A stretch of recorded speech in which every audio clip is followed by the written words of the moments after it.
fim de que possamos testemunhar o teu amor redentor e partilhar suas dores e angústias, suas alegrias e esperanças, caminhando pelas veredas da amorosidade. Este trecho da oração da campanha da fraternidade utiliza de propósito as palavras, fazendo lembrar um documento muito importante da Igreja, que é a Gaudium et Spes.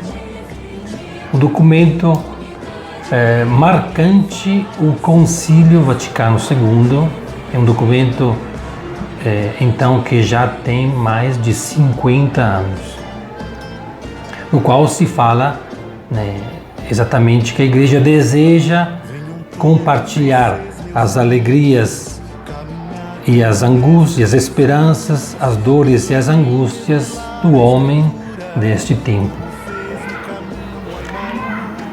Esta é a postura da Igreja hoje perante o mundo, a humanidade. Desejo de compartilhar a vida real,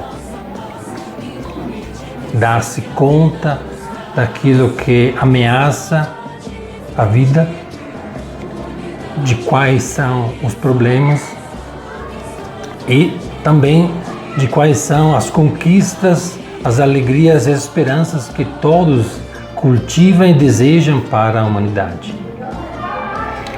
Esta comunhão que a Igreja quer promover com e juntamente no mundo é fundamental para a gente entender a postura da Igreja também com relação à campanha da fraternidade ecumênica. Geralmente, ao invés as pessoas que falam contra a campanha da fraternidade, elas se detêm muito em demonstrar a perigosidade de ideias contrárias à fé da Igreja. Por exemplo, a perigosidade da ideologia socialista, comunista, a perigosidade da ideologia do gênero, a perigosidade de uma mentalidade favorável ao aborto, e como tudo isso se torna uma grande ameaça para a Igreja, e não somente para a Igreja, para a humanidade. E fazendo tudo isso, então se tenta convencer as pessoas que a campanha da fraternidade é algo de ruim, é algo que é contra a Igreja. Mas como nós falamos, tudo isso, todas estas ideologias, esse sistema de pensamento, estas propostas que a Igreja não compartilha, existem porque existem problemas reais. E não tanto porque tenha banalmente uma vontade de mal contra a Igreja. A Igreja acredita no mistério do mal, claramente. A Igreja acredita que tenha um princípio, como fala Paulo VI, como falou, uma inteligência do mal que tenta continuamente desviar os caminhos da humanidade. Mas ao mesmo tempo existe o agir de Deus, do Espírito Santo no coração de cada pessoa, de cada ser humano, da sociedade, da história. E o agir de Deus, ele não está no mesmo plano do agir do mal. Ele está muito acima de tudo isso. Nós não estamos no mundo em que existe uma luta contínua entre o bem e o mal, entre duas forças comparáveis entre si. Não estamos neste modo de pensar. A Igreja tem muito claro que o caminho da história está na mão de Deus. Não está um pouco nas mãos de Deus, um pouco na mão do inimigo de Deus. Está totalmente nas mãos de Deus. Então também pessoas que pensam diferente, que acreditam em coisas muito contrárias à fé da igreja, também lá o agir de Deus tem a última palavra, tem espaço para agir, para encaminhar, para iluminar. Esta é a certeza primeira da igreja diante da diversidade presente no mundo. Hoje em dia, talvez de uma forma muito mais evidente do que no passado, porque as redes sociais facilitam, né, a comunicação, facilitam as pessoas expressar ideias diferentes, buscar coisas diferentes, propor e realizar coisas diferentes. Mas esta diversidade sempre esteve presente na história. O coração do ser humano é sempre um coração único. Cada pessoa é única neste mundo, então pensa, sente de forma própria, única. Então a diversidade que existe depois na realidade, ela é, antes de tudo, um fruto do Espírito Santo. O fato que o Espírito cria cada pessoa única neste mundo. Então nós não temos que partir com um olhar negativo diante da diversidade. O desejo de Deus é ir ao encontro de cada pessoa e poder dialogar no profundo do coração, apesar daquilo que ela possa pensar, possa querer, apesar do fato que ela tenha até desejos e sonhos opostos ao meu entendimento de fé. Porque a última palavra no coração de cada ser humano é sempre aquela de Deus, não é de ninguém outro. Deus está sempre no centro do coração de cada ser humano. Isto deveria sempre nos dar aquela serenidade, aquela paz interior diante de quem pensa diferente.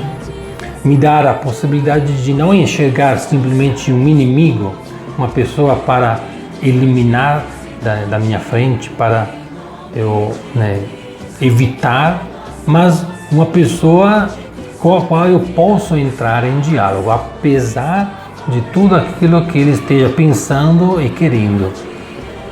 O cristão deveria sempre amadurecer, fazer crescer esta clareza interior, esta certeza que a presença de Deus está em cada pessoa, mesmo que pense diferente. A partir dali, então, eu posso compartilhar com aquela pessoa alegrias e tristezas, esperanças, angústias, dores, porque é um ser humano como mim, como eu. É um ser humano que sente, que vive neste mundo e que se põe diante da vida na busca. E nesta busca, o Espírito Santo sempre tem algo para dizer, para iluminar. Então, não sejamos cristãos que, na prática, desconhecem o agir de Deus no coração do ser humano. Como se Deus fosse ausente do coração das pessoas.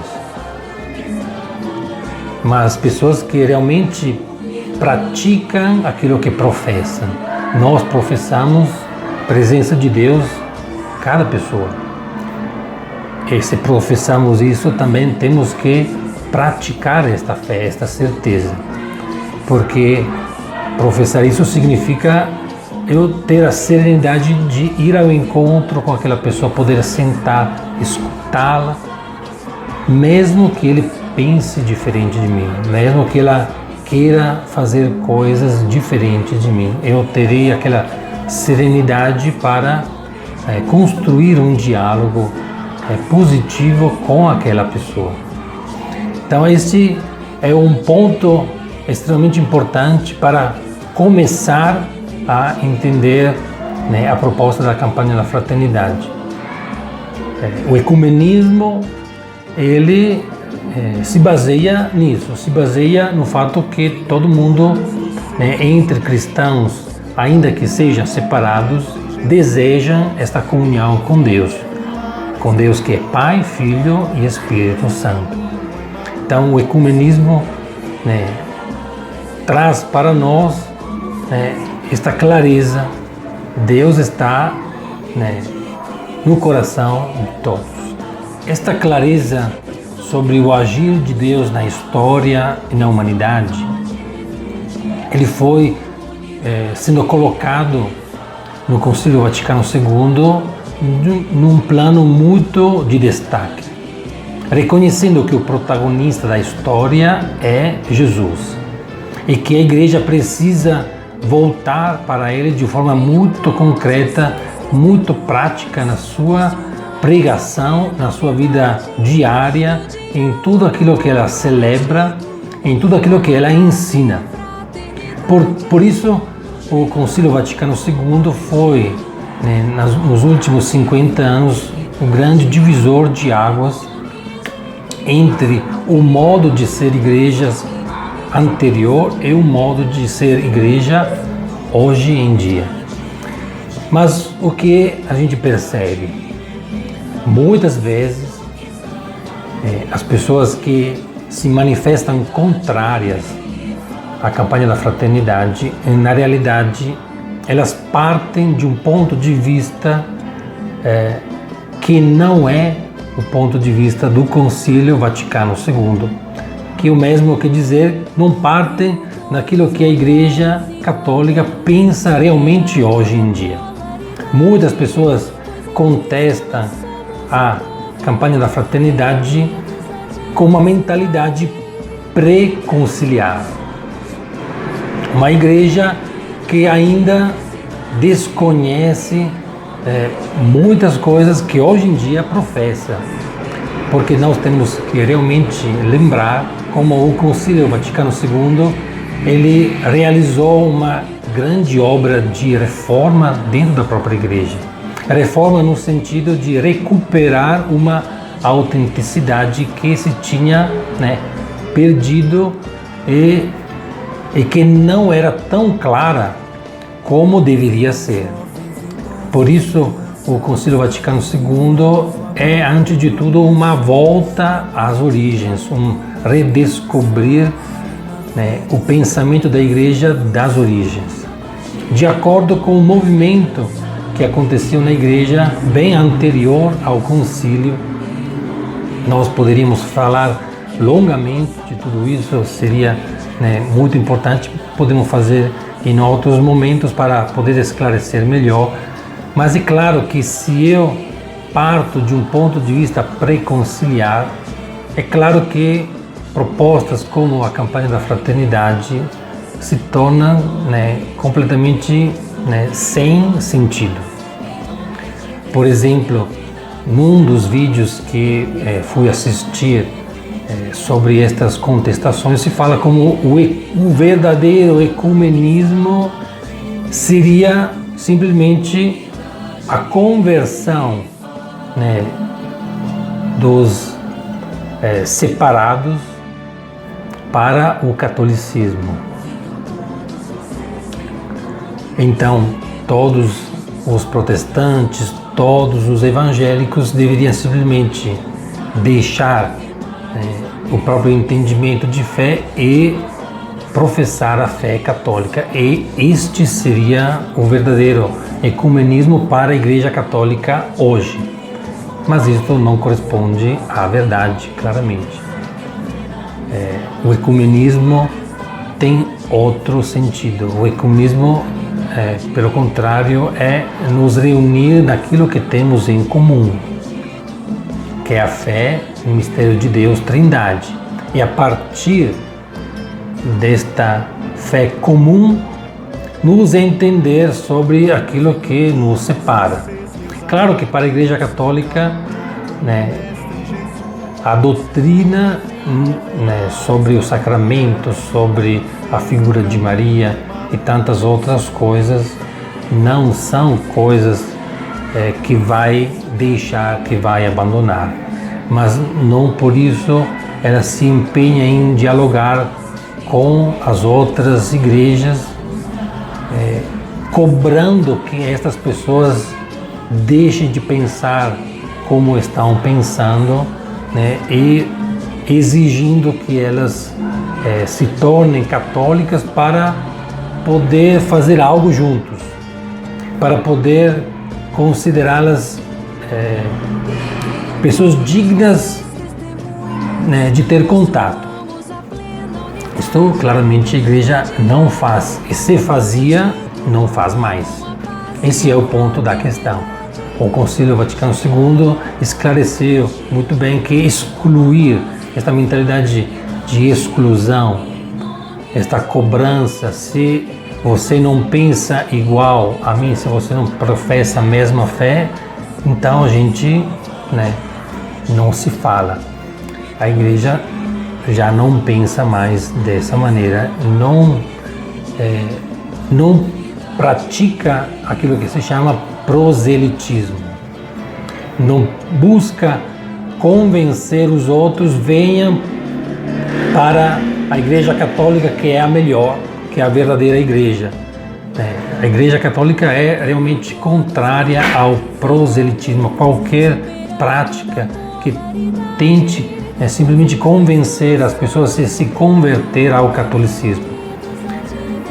Isto, né, é um fruto do Concílio Vaticano II, é um fruto muito importante porque gera uma mentalidade diferente. E hoje em dia, infelizmente, muitas pessoas desconhecem o Concílio Vaticano II, consideram como algo contrário à fé e então acredita que a Igreja Católica seja outra, não seja a Igreja dos Papas do Concílio, a partir de João 23, Paulo VI, João Paulo I, João Paulo II, Papa Bento e agora Papa Francisco. Muitos, né, acreditam que a Igreja Católica seria outra igreja, não esta igreja, que hoje em dia é a igreja de Papa Francisco. Então é claro que ali começa uma confusão muito profunda. O tempo todo as pessoas que falam contra a campanha da fraternidade usam, né, a frase: a igreja ensina, a igreja quer isso, a igreja quer aquilo. Mas de qual igreja estamos falando? Se for a igreja do Concílio Vaticano II, é uma coisa. A igreja do Concílio Vaticano II quer a campanha da fraternidade, elabora a campanha da fraternidade de forma ecumênica. Agora, uma igreja pré-conciliar, uma igreja que desconhece o Vaticano II, claramente, né, isso não tem dúvida nenhuma, não quer esse tipo de proposta, não quer o diálogo com o diferente. É uma igreja que simplesmente enxerga, né, os outros que pensam de forma alternativa à igreja como inimigos. E ali, claro, não tem conversa, tem só polarização. E, infelizmente, tem também violência, porque ali onde tem fechamento, onde tem exclusão do diferente, ali nasce também a violência. Mas como nós falamos antes, que existam pessoas que pensam diferente não significa que elas são simplesmente meus inimigos. Significa que existem problemas muito sérios para resolver. Problemas que afetam estas pessoas, tanto quanto nós. Então, atrás da recusa da campanha da fraternidade, quase sempre está uma ideia diferente de igreja. Esse é o problema mais importante, mais urgente, que a própria igreja precisa enfrentar. Nós precisamos, realmente rever a nossa formação catequética, a nossa prática eclesial, para que as comunidades, as pessoas possam realmente entender qual é o pensamento da igreja. A igreja hoje em dia não enxerga os outros que pensam diferente como inimigos, mas como pessoas para ser alcançadas e envolvidas no diálogo. Um diálogo construtivo. Um diálogo que certamente é desafiador, é difícil de tecer, porque quanto mais temos ideias diferentes, tanto mais difícil é chegar a pontos comuns. Mas isso não significa que temos que abandonar este propósito e simplesmente considerar estas pessoas como inimigos. Pensar que o mundo como um todo é simplesmente uma ameaça contra a igreja. E a igreja se fecha em si mesma, acreditando de estar protegida dentro da própria fé. Infelizmente, este é o pensamento de muitos, o pensamento que era bastante ensinado antes do Concílio Vaticano II, mas já não é mais, não deveria ser mais assim. Hoje em dia a igreja se vê como uma casa de portas abertas, como o Papa Francisco fala, um hospital de campo, no meio da uma humanidade ferida, uma humanidade cheia de conflitos, de problemas reais, onde tantas pessoas estão ali para encontrar caminhos de saída e se sentem livres e, aliás, responsabilizadas de buscar caminhos para resolver os problemas. A igreja está ao lado, então, desta humanidade que sofre para trazer a proposta do Evangelho, não de uma forma impositiva, não de uma forma ameaçadora, não cobrando, não dizendo que se eu não abraço o Evangelho estarei simplesmente condenado,